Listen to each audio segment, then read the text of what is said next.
माननीय supreme court में आज दिनांक 11 जनवरी 2024 को बहुप्रतीक्षित मॉडिफिकेशन और क्लेरिफिकेशन एप्लीकेशन पर सुनवाई करते हुए केस को निस्तारित कर दिया है, यानी केस डिस्पोज्ड हो गया है, केस बंद हो गया है। अब किस तरीके से केस को निस्तारित किया गया है, तो जब आप नीचे स्टेटस देखेंगे तो यहाँ पर आपको डिसमिस दिखेगा, यानी केस खारिज किया गया है ऑनरेबल सुप्रीम कोर्ट के द्वारा।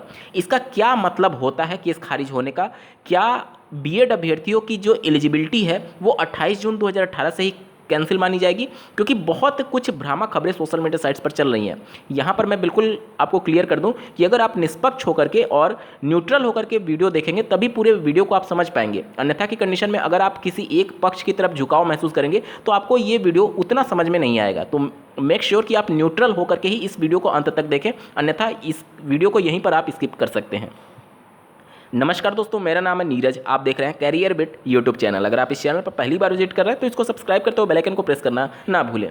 किसी भी केस को जब डिस्पोज किया जाता है, निस्तारित किया जाता है, तो उस केस में क्या प्रेयर किया गया था उसके हिसाब से चीज़ें डिसाइड होती हैं कि इसका इम्पैक्ट कहाँ तक पड़ेगा। अगर आप अर्नब घोष जी की जो पुरानी याचिका थी जो कि रजिस्ट्रार लेवल पर कैंसिल हुआ था, अब उसी रजिस्ट्रार के जजमेंट को, ऑर्डर को इन्होंने चैलेंज किया था इस रिव्यू वाले में। यानी कि उस जजमेंट पर अगर ऑनरेबल सुप्रीम कोर्ट आज के दिन मान लीजिए स्टे लगा देती, ध्यान से समझिएगा, मान लीजिए आज के दिन सुप्रीम कोर्ट रजिस्ट्रार के सितंबर 2023 वाले फैसले पर स्टे लगा देती, यानी कि उस प्रेयर में, उस रिव्यू में जो पहले इनके द्वारा दायर किया गया था उसमें जो प्रेयर किया गया था वो चीज़ें प्रभावी हो जाती। अब वो चीज़ें प्रभावी होने का मतलब क्या था? उसमें ये प्रेयर किया गया था कि जब 11 अगस्त 2023 को ऑनरेबल सुप्रीम कोर्ट ने बीएड को अपात्र घोषित करते हुए 28 जून 2018 का गजट नोटिफिकेशन अनकॉन्स्टिट्यूशनल करार देते हुए क्वैश किया था, उससे पहले जितने भी राज्यों में शिक्षक भर्ती का नोटिफिकेशन ऑलरेडी नोटिफाइड किया जा चुका है उनमें बीएड अभ्यर्थियों को पात्र माना जाए, ये प्रेयर था। यानी कि ये केस खारिज हो गया, यानी कि वो प्रेयर एक्सेप्ट करने से ऑनरेबल सुप्रीम कोर्ट ने कहीं ना कहीं इनकार कर दिया है। अब इसका क्या मतलब हुआ? इसका मतलब ये हो गया कि जो ऑनगोइंग भर्तियां हैं उसमें बीएड अभ्यर्थियों को पात्र मानने से सुप्रीम कोर्ट ने डायरेक्ट नोटिफिकेशन अगर 11 अगस्त से पहले है और उससे में बीएड को पात्र मानने जो कि ऑनगोइंग भर्तियां हैं से इनकार कर दिया है। अब इनकार कर दिया है तो क्या उससे बीएड बाहर हो जाएंगे? नहीं, ये भी ऐसा नहीं है। देखिए, ये पूरा मैटर आप पूरा डीपली समझेंगे तभी आपको समझ में आएगा। यहाँ पर सुप्रीम कोर्ट ने इस केस को खारिज किया है। इसका मतलब ये हो गया कि जो उन्होंने प्रेयर किया था कि 11 अगस्त से पहले जो भी राज्यों में नोटिफिकेशन आ चुके हैं और जो भर्तियां ऑनगोइंग हैं, यानी जो अभी जारी हैं, कंप्लीट नहीं हुई हैं, उनमें बीएड अभ्यर्थियों को अलाउ कर दिया जाए, क्योंकि फैसला आने से पहले नोटिफिकेशन आ चुका था। जिस केस को जब सुप्रीम कोर्ट ने खारिज कर दिया, यानी सुप्रीम कोर्ट ने अस्वीकृति दे दी कि हम नहीं अलाउ करने जा रहे हैं ऑनगोइंग भर्तियों में। इसका मतलब ये हो गया कि ये मैटर जो है ये सुप्रीम कोर्ट ने सुनने से मना कर दिया, यानी कि अब ये मैटर हाई कोर्ट में जाएगा। क्यों हाई कोर्ट में जाएगा? ध्यान से समझिएगा। यहाँ पर अभी आप मध्य प्रदेश का मामला ले लीजिए, छत्तीसगढ़ का मामला ले लीजिए और पश्चिम बंगाल का मामला ले लीजिए, ये सभी मामले जो हैं वो वहाँ के रिस्पेक्टिव हाई कोर्ट में चल रहे हैं। अगर सुप्रीम कोर्ट आज के दिन इस याचिका को एक्सेप्ट करते हुए अलाउ कर देती, इसका मतलब कि ये सभी हाई कोर्ट पर ऑनरेबल सुप्रीम कोर्ट का डिसीजन हावी हो जाता। लेकिन सुप्रीम कोर्ट ने साफ तौर पर कहा है कि ऑनगोइंग भर्तियों में ये जो पूरी बीएड की एलिजिबिलिटी है, क्योंकि आपने देखा होगा कि जब प्रशांत सर जब एडवोकेट जो बीएड की तरफ से पैरवी कर रहे थे तो उन्होंने जब शुरुआत किया पूरे मामले को रखने के लिए, तो उन्होंने यही कहा था कि जब बीएड को हटा करके अगर डीएलएड अभ्यर्थियों को प्राथमिकता दे दी जाए या फिर उनसे पूरी सीटों को भी भर दी जाए तो भी बहुत भारी संख्या में सीटें खाली रह जाती हैं। तो ऐसे कंडीशन में बीएड को क्यों ना उसमें शामिल कर लिया जाए। तो यहाँ पर ऑनरेबल जो जस्टिस थे श्री सुधांशु धूलिया जी, उन्होंने क्रॉस क्वेश्चन करते हुए ये कहा कि ये सिर्फ नौकरी देने का मामला नहीं है, ये आर्टिकल 21A के अंतर्गत आरटी एक्ट में प्रावधानित है कि केवल मुफ्त एवं अनिवार्य शिक्षा नहीं देना है बल्कि गुणवत्तापूर्ण शिक्षा देना है, जो कि कहीं ना कहीं पेडागोजिकल एस्पेक्ट की वजह से बीएड अभ्यर्थी गुणवत्तापूर्ण शिक्षा नहीं दे पाते हैं। ये ऑनरेबल कोर्ट के जजमेंट के हिसाब से मैं बता रहा हूँ, ऐसा मत समझिएगा कि मैं बोल रहा हूँ, नहीं, जो सुप्रीम कोर्ट ने कहा है मैं उसके हिसाब से बता रहा हूँ। यहाँ पर ऑनरेबल जस्टिस ने ये साफ तौर पर कहा कि देखिए, ये नौकरी देने का मैटर नहीं है, क्योंकि नौकरी के लिए बीएड के पास ज़्यादा विकल्प है। ये उन्होंने बात दोहराई। उन्होंने साफ तौर पर कहा कि जो बीएड हैं उनके पास अपर प्राइमरी, उसके बाद से सीनियर सेकेंडरी तक का मौका उन्होंने गिनवाया। अगर आप हियरिंग सुनेंगे तो आपको सभी चीज़ें उसमें ध्यान से समझ में आएंगी। और डीएलएड के लिए उन्होंने कहा कि उनके पास तो केवल प्राइमरी का मौका है। अब आप कहेंगे कि डीएलएड तो अपर प्राइमरी में भी प्रमोशन होकर के जाते हैं, तो उसके लिए कंडीशन होता है। अगर कोई कैंडिडेट केवल इंटर के बेस पर डीएलएड किया हुआ है तो वो प्रमोशन पाने के लिए हकदार नहीं होता है, क्योंकि वो तो अपर प्राइमरी का टेट ही नहीं दे पाएगा, और अपर प्राइमरी का टेट क्वालिफाई होगा तभी वो प्रमोशन पा पाएगा। हाईकोर्ट का ये डिसीजन है और एनसीटी की गाइडलाइन है। तो उस हिसाब से वैसे भी आप देखेंगे कि अपर प्राइमरी में डायरेक्ट अगर अपॉइंटमेंट में भी सम्मिलित होना है तो आपको ग्रेजुएशन प्लस डीएलएड होना चाहिए।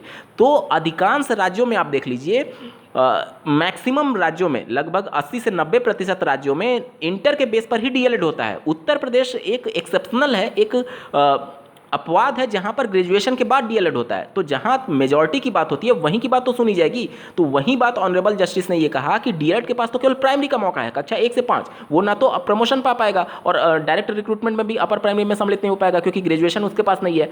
तो इस हिसाब से जो बीएड वाले कैंडिडेट हैं उनके पास अपर प्राइमरी, टीजीटी, पीजीटी यानी कि सीनियर सेकेंडरी तक का उनके पास मौका है। ये ऑनरेबल जस्टिस के शब्द थे। अब यहाँ पर जो सबसे बड़ा सवाल है कि जो उत्तर प्रदेश से लगातार खबरें चल रही हैं कि जिनका सब्जेक्ट कॉम्बिनेशन नहीं बन रहा है उसको लेकर के अभ्यर्थी कोर्ट का दरवाजा खटखटा रहे हैं। यहाँ पर देखिए, जब भी आप इस मैटर को लेकर के कोर्ट में जाएंगे, सुप्रीम कोर्ट में जाएंगे, तो इन्हीं बेंच में ये मामला लिस्ट होगा। और जिस प्रकार से आज उनका रवैया था उस हिसाब से ये बिल्कुल क्लियर कट है कि वो बीएड को अलाउ करने के बिल्कुल भी पक्ष में नहीं दिख रहे हैं, क्योंकि उन्होंने अपने जजमेंट में 11 अगस्त के जजमेंट में भी उन्होंने साफ तौर पर लिखा है कि जब सेंट्रल गवर्नमेंट के एमएचआरडी मिनिस्ट्री के माध्यम से जो पत्र लिखा गया एनसीटी को, क्योंकि बीएड को प्राथमिक में अलाउ किया जा सकता है, तो वहाँ पर उन्होंने ये कहा कि केंद्र सरकार कि ये गलती थी कि वह क्वालिटी एजुकेशन की बात नहीं कर रहे थे, वो सिर्फ और सिर्फ ज़्यादा से ज़्यादा बीएड को मौके देने चाहते थे रोजगार के लिए। इस वजह से उन्होंने बीएड को शामिल किया था। ये 11 अगस्त के जजमेंट में लिखा गया है। अगर आप जजमेंट को ध्यान से पढ़ेंगे, जिसके बारे में पहले ही मैंने एनालिसिस कर लिया किया हुआ है, तो उसको आप समझ पा रहे होंगे कि ये सभी बातें ऑलरेडी सुप्रीम कोर्ट ने कही हुई है। तो जहाँ जिनका सब्जेक्ट कॉम्बिनेशन नहीं बन रहा है, ये तो घोर लापरवाही का मामला है कि आपने अगर आप का सब्जेक्ट कॉम्बिनेशन नहीं बन रहा था, अगर आप केवल प्राइमरी के लिए एलिजिबल हैं, तो उस कंडीशन में तो आपको बीएड करना ही नहीं था। ये तो बिल्कुल घोर लापरवाही का मामला है, जो कि ऑनरेबल सुप्रीम कोर्ट में जब मामला जाएगा तो कहीं भी मामला ये टिकेगा ही नहीं। जिस प्रकार से आज सुनवाई हुई है, जिस प्रकार से लगातार ऑनरेबल जस्टिस क्रॉस क्वेश्चन पूछ रहे थे, इसके बाद से जो दूसरे वकील थे बीएड की तरफ से, उन्होंने पूरे मामले को ही एक तरीके से और ज़्यादा उन्होंने गलत, मुझे लगता है वो मामले को समझे ही नहीं थे। उन्होंने ये कहा कि 2010 से लेकर के 18 के बीच में 1 लाख से ज़्यादा इन राज्यों में बीएड अभ्यर्थी ऑलरेडी अपॉइंटेड हैं। वो मामले को समझ ही नहीं पाए। वो आर्टिकल जो आरटी एक्ट है उसके 23(2) के अंतर्गत वो मामले में सम्मिलित हुए थे, जो कि पूरी तरीके से संवैधानिक है। लेकिन ये वाला जो मामला है वो 23(1) के एनसीटी के एम्पावर होने की गलत शक्तियों का प्रयोग करने के हिसाब से ऑनरेबल सुप्रीम कोर्ट ने कैंसिल किया है। ये मामला अलग है, तो दोनों को एक तराजू पर नहीं तोल सकते। तो उन्होंने कहीं ना कहीं बीएड का ही एक तरीके से पक्ष रखने में गलती कर दी और कहीं ना कहीं बीएड को इससे काफ़ी ज़्यादा नुकसान देखने को मिलेगा। अब ये तो बात हो गई कि ये केस खारिज हो गया, तो इसका क्या मतलब हो गया? इसका मतलब ये हो गया कि ऑनरेबल सुप्रीम कोर्ट ने जो ऑलरेडी जो रिव्यू पिटीशन फाइल की गई थी उसमें जो प्रेयर किया गया था उस प्रेयर को एक्सेप्ट करने से मना कर दिया। यानी कि सुप्रीम कोर्ट ने ये अस्वीकार कर दिया कि हम कोई भी दिशा निर्देश नहीं देंगे राज्यों को कि 11 अगस्त से पहले अगर उनका नोटिफिकेशन आ गया है तो बीएड को आप मानिए। नहीं, उन्होंने राज्यों को निर्देश देने से साफ इनकार कर दिया है। इस डिसमिस का मतलब ये होता है। अब यहाँ पर सबसे बड़ा सवाल ये है कि तो फिर उन राज्यों में क्या होगा? छत्तीसगढ़, मध्य प्रदेश, पश्चिम बंगाल, जहां पर हाईकोर्ट में मामला चल रहा है, तो वहां पर मामले हाईकोर्ट में चलते रहेंगे। कहने का मतलब कि हाईकोर्ट डिसाइड करेगी। क्योंकि देखिए, आप ऐसे समझिए, छत्तीसगढ़ में जो हाईकोर्ट में मामला गया वो सुप्रीम कोर्ट के आदेश के आधार पर गया था, क्योंकि सुप्रीम कोर्ट ने अलाउ कर दिया किसको? बीएड को काउंसलिंग में शामिल होने के लिए, और साथ ही साथ हाईकोर्ट को निर्देश किया कि आप मेरिट और लॉ के बेस पर डिसाइड करिए। और अगर आप श्री भगवान कृष्ण जी की याचिका देखेंगे तो उसमें उन्होंने क्लियर कट शब्दों में कहा है कि 11 अगस्त के बाद तो बीएड हो ही नहीं सकता है।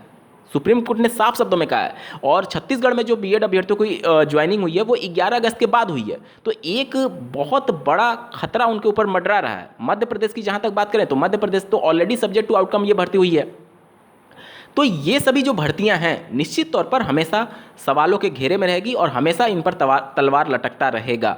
जिस प्रकार से आज ऑनरेबल सुप्रीम कोर्ट का डिसीजन डिसमिस के तौर पर आया हुआ है। साथ ही साथ पश्चिम बंगाल में भी ये मामला अब हाईकोर्ट से डिसाइड होगा। सुप्रीम कोर्ट ने साफ तौर पर इनको राज्यों को दिशा निर्देश देने से मना कर दिया, इसका ये मतलब होता है। अब बात करते हैं कि ये तो ऑनगोइंग भर्तियां हैं जो कि अभी कंप्लीट नहीं हुई हैं। अब आप कहेंगे कि छत्तीसगढ़ की भर्ती कंप्लीट हो गई है, मध्य प्रदेश की भर्ती कंप्लीट हो गई है। कंप्लीट होने का मतलब ये होता है कि कोई भी उस मामले में केस पेंडिंग ना हो। अब आप कहेंगे कि उत्तर प्रदेश की 69,000 भी केस पेंडिंग है। केस पेंडिंग होने का मतलब कि वो भर्ती क्या उस केस के सब्जेक्ट टू आउटकम है। उत्तर प्रदेश की 69,000 शिक्षक भर्ती जो है वो 14,548 वाला जो मैटर है उसके सब्जेक्ट टू आउटकम नहीं थी। तो यहां पर 69,000 का मैटर से आप कंपेयर मत करिएगा मध्य प्रदेश, छत्तीसगढ़ और पश्चिम बंगाल वाले मैटर को। वो सभी मैटर अलग है। वहां की जो भर्तियां हो रही है वो ऑलरेडी सब्जेक्ट टू आउटकम हो रही है। लेकिन उत्तर प्रदेश की 69,000 भर्ती जो है वो लखनऊ में जो 14,548 वाला मैटर है उसके सब्जेक्ट टू आउटकम नहीं थी। इस वजह से ये मैटर अन्य मामलों से अलग है। तो यहाँ का जो मामला है मध्य प्रदेश हाईकोर्ट और पश्चिम बंगाल का, वो जिस प्रकार से हाईकोर्ट में चल रहे थे वो हाईकोर्ट ही डिसाइड करेगी। सुप्रीम कोर्ट ने बीच में इंटरफियर करने से साफ मना कर दिया। आज के डिसमिस होने का ये मतलब है। अब जो ऑलरेडी भर्तियां कंप्लीट हो चुकी है, जैसे कि सुप्रीम कोर्ट के 2020 के जजमेंट के आधार पर जो श्री राम शरण मौर्य वाला केस था उसके आधार पर 69,000 की भर्ती कंप्लीट हुई है। तो ये भर्ती कंप्लीट मानी जाएगी, ये भर्ती कंप्लीट मानी जाएगी। तो यहां पर इसका क्या इंपैक्ट पड़ेगा? तो आज की सुनवाई में ऑनरेबल सुप्रीम कोर्ट ने साफ तौर पर कहा है कि ये जो प्रेयर किया गया है वो ऑनगोइंग भर्तियों के लिए है, जो ऑलरेडी कंप्लीट हो चुके हैं उसके लिए नहीं है। यानी कि 69,000 में इस केस का कोई खास इंपैक्ट नहीं पड़ेगा, क्योंकि आज जो केस डिसमिस हुआ है ये तो सिर्फ ऑनगोइंग भर्तियों के लिए उन्होंने अस्वीकार कर दिया है कि हम बीएड को अलाउ नहीं कर रहे हैं ऑनगोइंग में। वो वहाँ की रिस्पेक्टिव हाईकोर्ट देखेगी। लेकिन जो 69,000 का मैटर है वो तो कंप्लीट हो चुका है। तो सुप्रीम कोर्ट ने साफ तौर पर कहा कि ये मैटर कंप्लीट होने वाली भर्ती से है ही नहीं। यानी कि जो 69,000 का भविष्य तय होगा वो श्री गुड्डू सिंह जी की याचिका, जो कि डायरेक्टली सुप्रीम कोर्ट में गई हुई है, उस मामले से वो चीज़ें तय होंगी। और उसमें सभी जितने भी रिस्पोंडेंट हैं उसको नोटिस इशू किया गया, तो वो उस नोटिस सर्व किया जाएगा जब रिस्पोंडेंट के माध्यम से और अपना पक्ष रखा जाएगा, तब जाकर के वहाँ पर मैटर डिसाइड होगा। वो मैटर अलग चलेगा सुप्रीम कोर्ट में। आज जो केस डिसमिस हुआ है ये सिर्फ और सिर्फ इसका मतलब ये है कि ऑनगोइंग भर्तियों में जो प्रेयर किया गया था कि आप दिशा निर्देश सभी राज्यों को दे दीजिए कि 11 अगस्त फैसले के दिन से पहले अगर कोई भी नोटिफिकेशन आ गया है तो उसमें बीएड अभ्यर्थी अलाउ हो जाएंगे। देखिए ये होना मुश्किल भी था, क्योंकि आप खुद समझिए कि ऑनरेबल सुप्रीम कोर्ट ने श्री भगवान कृष्ण जी की याचिका में जो उन्होंने कैंसिल कर दिया, तो अब उसको कैसे अलाउ कर सकते हैं? क्योंकि कोई भी जजमेंट जब एक बार सुप्रीम कोर्ट दे देती है तो वो समझ लीजिए पत्थर की लकीर बन गई। उसको खुद सुप्रीम कोर्ट भी बहुत ही रेयरली उस लकीर को मिटा पाता है,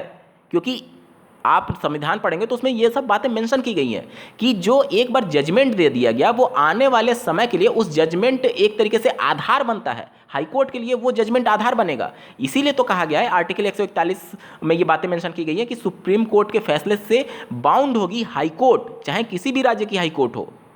तो ये सभी बातें हुई हैं। इसका मतलब आज के पूरे केस का अगर मैं समरी बताऊं तो आज के केस का मतलब ये हो गया कि सुप्रीम कोर्ट ने साफ इनकार कर दिया है कि हम ऑनगोइंग भर्तियों में बीएड की एलिजिबिलिटी के संदर्भ में सभी राज्यों को कोई भी दिशा निर्देश नहीं देंगे। आपके मन में सवाल आएगा कि ये तो सुप्रीम कोर्ट ने कहा ही नहीं।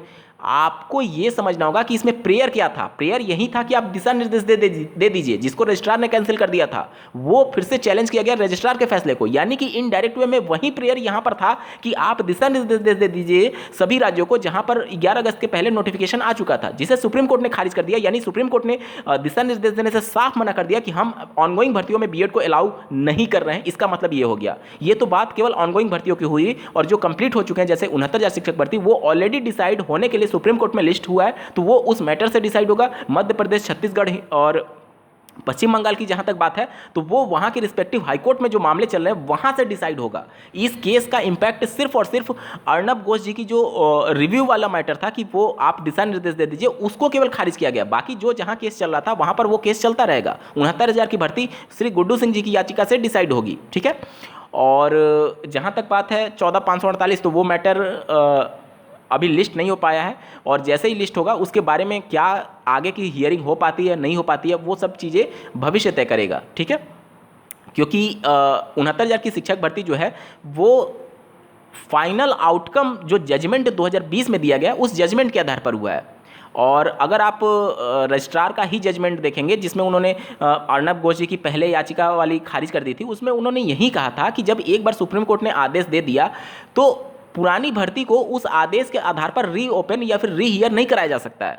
तो 69,000 भर्ती भी तो आप उसको ऐसे ही जोड़ करके देखिए कि 2020 में जब सुप्रीम कोर्ट के खुद के जजमेंट के आधार पर हुआ है, और आज का भी आप अगर लाइव हियरिंग देखे होंगे तो उसमें सुप्रीम कोर्ट खुद स्वीकार कर रही है, जब बीएड की तरफ से एक एडवोकेट ने ये बात बताया कि आपने ये बोला था और जजमेंट में भी लिखा हुआ है कि जब तक इसका लीगल पोजीशन बना है तब तक बीएड अलाउड है। तो वो बात पर ऑनरेबल जस्टिस ने भी हामी भरी कि हाँ, उसका लीगल पोजीशन था तब तक वो चीज़ें हैं, वहाँ पर राज्य को अलाउ करना चाहिए था। ये सभी बातें कोर्ट में हुई हैं। देखिए, मेरे शब्द अलग हो सकते हैं लेकिन थीम इसका यही था, ठीक है, क्योंकि ऐसा नहीं है कि मैं रट करके बोल रहा हूँ या फिर जो बहुत लोग कहते हैं कि ये तो बात हुई नहीं सुप्रीम कोर्ट में। आप पूरा जजमेंट का थीम देखेंगे तो थीम आपको यही निकल करके आएगा। बाकी आप अलग अलग अगर किसी प्लेटफॉर्म पर देख रहे होंगे, हो सकता है कि वो प्लेटफॉर्म किसी एक पर्टिकुलर ग्रुप ऑफ कैंडिडेट को सपोर्ट कर रहा हो, इस वजह से वो अपने हिसाब से बताएगा। दूसरा कैंडिडेट दूसरे ग्रुप ऑफ कैंडिडेट को सपोर्ट करेगा तो वो अपने हिसाब से बताएगा। यहाँ पर ना तो बीएड मुझे सैलरी देगा ना तो डीएलएड मुझे सैलरी देगा। इस वजह से न्यूट्रल होकर के जब आप चीज़ों को समझेंगे तो आपको एक्चुअल पूरा सिनेरियो समझ में आएगा कि सुप्रीम कोर्ट में क्या हुआ और आगे भविष्य क्या रहने वाला है। उम्मीद करता हूँ आपके डाउट क्लियर हो गए होंगे। इस वीडियो को देखने के लिए आपका बहुत बहुत धन्यवाद। भगवान करे आपका दिन शुभ हो।